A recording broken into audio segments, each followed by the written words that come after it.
During All-Star Weekend, we got an excellent colorway of the Air Jordan 1. It came in sort of a dark navy and obsidian and sort of a UNC theme, but unfortunately, it only came in women's sizing and it only came in patent leather. But at the end of this month, it looks like we're finally getting the sneaker that we all really wanted to begin with, the Air Jordan 1 Obsidian in leather.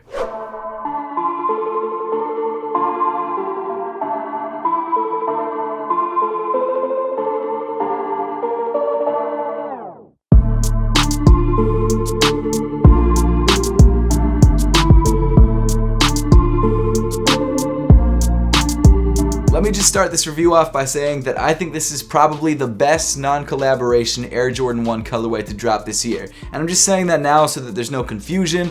I think this is it. I think this is really nicely done. I've actually had this shoe at my house for about a week now, but I've been out of town for the last 5 days to a week, so I wasn't able to grab it because I ordered it off Goat. It came in a little bit later than I expected and arrived the day after I left. So that's why this review is a little bit later than I would have expected. But hey, it's here now. I really did like the women's UNC Air Jordan 1s that released earlier this year, but an all patent leather Air Jordan 1 just isn't exactly my thing. I think the colorway was awesome and the material wasn't bad.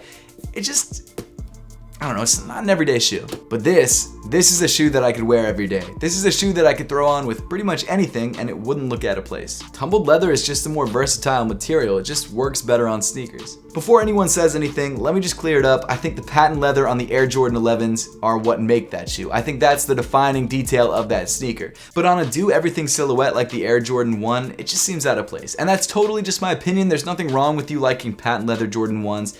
I just don't prefer it. But of course, if you're planning to buy this sneaker, you probably do want to know a little bit more about it. So why don't we jump right into the review. The construction of the Air Jordan 1 Obsidian is almost identical to your standard Air Jordan 1 High. Everything seems to be in the same place. Nothing's really changed around or different. However, for whatever reason, Jordan Brand did decide to change up the material quality throughout the shoe. So we'll get to that in a minute. Starting off around the mudguard of the sneaker, you've got this really dark navy or obsidian leather panel, which comes in this very sort of smooth, almost plasticky feeling leather. It's pretty much par for the course when it comes to Jordan 1 mudguards. If you didn't already notice, which I'm sure by now you already did, these darker panels, which might look black in certain lights or in certain pictures, are just a dark navy, which in my opinion actually does add a lot to the shoe. Introducing this little subtle hit of color really does make the shoe kind of pop and stand out a little bit more than it would if it was just plain black. In the center of the toe, you've got this slightly tumbled but relatively stiff, sail colored or off-white colored leather. Continuing up on the shoe, you've got more of these dark obsidian panels with punched out eyelets, and weaving through the eyelets, you've got these flat obsidian laces. In my opinion, Jordan Brand actually did an excellent job of matching the lace color to the color of the leather, which doesn't usually happen often unless it's like a black or something like that, because dyeing two different materials like that doesn't always yield the same results. So I'm pretty impressed that they were able to pretty much make it match one-to-one. However, if you're not a fan of the matching look, you can actually switch out these laces for the lighter blue laces, which match the back of the shoe.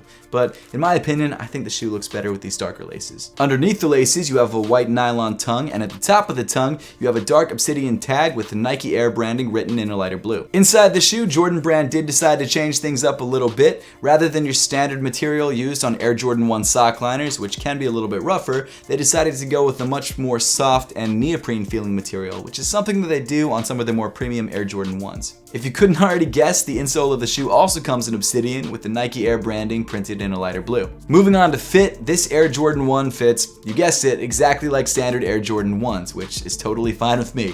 For me, that's true to size. For you, it might be something different. If you've never tried on a pair of Air Jordan 1s before, I definitely suggest going down to your local sneaker store, trying a couple different pairs on. It doesn't have to be the same colorway, just to make sure that when you buy this shoe, you're buying the right size for you. Then moving back on the shoe, you get to this really weirdly premium feeling sail midfoot panel. I've heard people compare this shoe to Shatter backboard quality, don't get me started on that.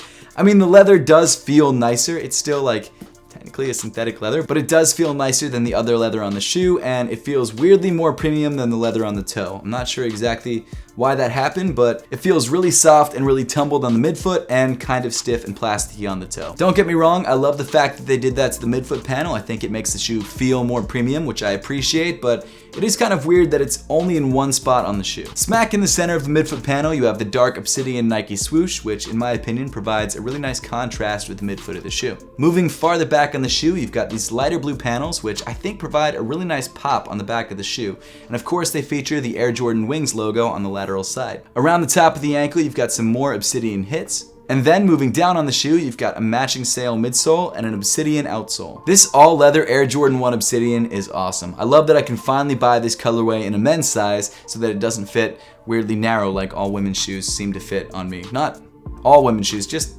women's Air Jordan 1s. I shouldn't have said it like that. The materials are solid and pretty much what you would expect from a standard Air Jordan 1 except for the weirdly premium midfoot panel. And the colorway is awesome. It doesn't get much better than this. The Jordan 1 Obsidian releases on August 31st for $160. And make sure if you want this pair, you're entering all the raffles and you're doing everything you can to grab, because honestly, this pair is not going to be that easy to get. But now I would love to know your thoughts on the Air Jordan 1 Obsidian and whether you're planning to grab a pair for yourself on August 31st. So make sure to leave those comments in the comment section down below. And as always, thank you so much for watching, and I'll see you all in the next one.